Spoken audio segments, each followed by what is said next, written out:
The Call of New England by Omar Cuellar. Ever since I was a teenager in Houston, Texas, I dreamed of walking through the city's financial district, but not in any ordinary way. I imagined it completely empty, not a single soul in sight, just me and the towering buildings. Deserted streets, skyscrapers gleaming under the harsh Texas sun, silence broken only by the echo of my footsteps. I never knew why this image obsessed me so much. Perhaps it was the idea of owning the city, of being the sole witness to its grandeur, free from the human presence that always seems to dilute its beauty. As I grew older, the fantasy never faded. On the contrary, it sank deeper into my mind, following me through my 20s and 30s like a secret only I could understand. But Houston's empty downtown was not the only thing that haunted my imagination.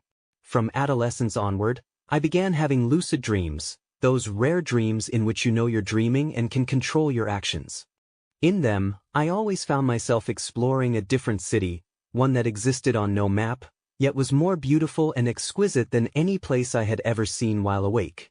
Its streets were wide, paved with polished cobblestones, lined by buildings that somehow married the majesty of Gothic architecture with something more ethereal, almost unreal.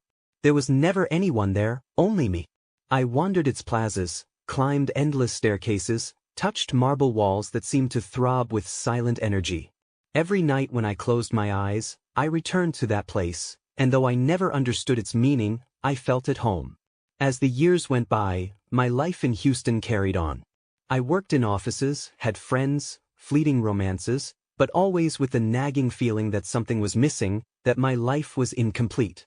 The fantasy of the empty financial district and the dreams of the deserted city remained my refuge, my escape. Then, when I turned 40, something shifted. It wasn't a dream, or a vision, or a voice in my head, it was an absolute certainty, as if someone had suddenly switched on a light in the darkness of my soul. I knew, without the slightest doubt, that I had to leave Houston and move to New England, specifically to Bennington, Vermont. There was no logic to it. I had never visited Vermont, had never even heard of Bennington, yet I knew that there I would find an abandoned house I had never seen, not even in my dreams. It was as though something indescribable had whispered an exact address into my ear. I left everything behind. I quit my job, sold whatever I didn't need, and with the little I had, I moved to Bennington. I found work at a local hardware store, a simple place where I helped customers buy nails, paint, or tools. It wasn't exciting, but it gave me stability and, more importantly, time to search for that house. It didn't take long to find it. It stood on the outskirts of Bennington, at the end of an overgrown dirt road, surrounded by trees that seemed to shield it from the world. An old wooden house, weathered by time, with broken windows and a porch that groaned under its own weight. Yet there was something about it, something that stopped me dead in my tracks.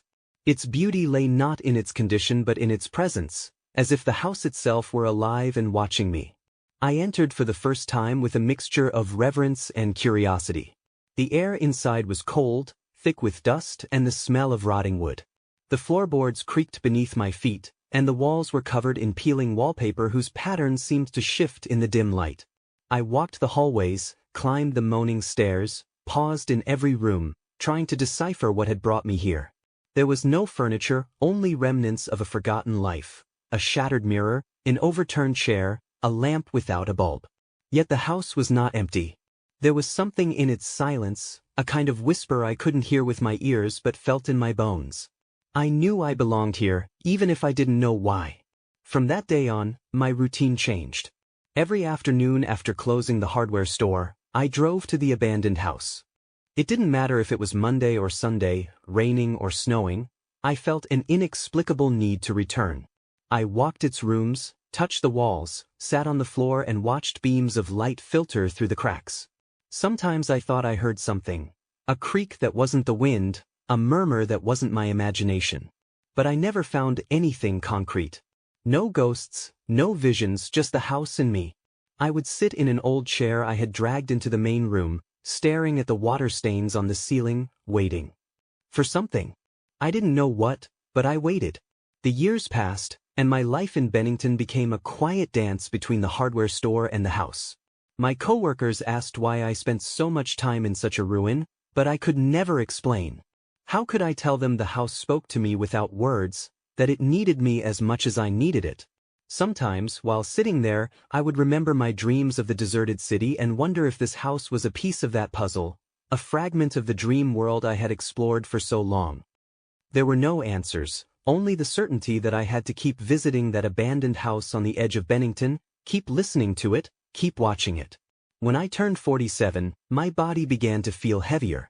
The walks through the house's hallways grew slower, and sometimes the dusty air made it hard to breathe. But I couldn't stop going. One afternoon, like so many others, I sat down in the chair in the main room. The fading light of dusk poured through a broken window, painting long shadows across the floor. I looked around at the cracks in the walls, the remnants of a fireplace that hadn't burned in decades. I felt at peace, as if I were finally exactly where I was meant to be. I closed my eyes for a moment, just to rest, and then a weight settled on my chest, a sharp, lightning-like pain that tore through me. There was no time to react. My body slumped forward, and everything went dark. There were no visions, no revelations, no answers. Only the house, wrapping me in its silence. I died there, sitting in that chair, gazing at the decayed room I had learned to love without ever understanding why. I never discovered what called me to New England, what drew me to that house in Bennington. Perhaps it was an echo of the deserted city of my dreams, a place that existed only for me. I will never know. In the end, I left this world without ever learning why New England had summoned me to that spot.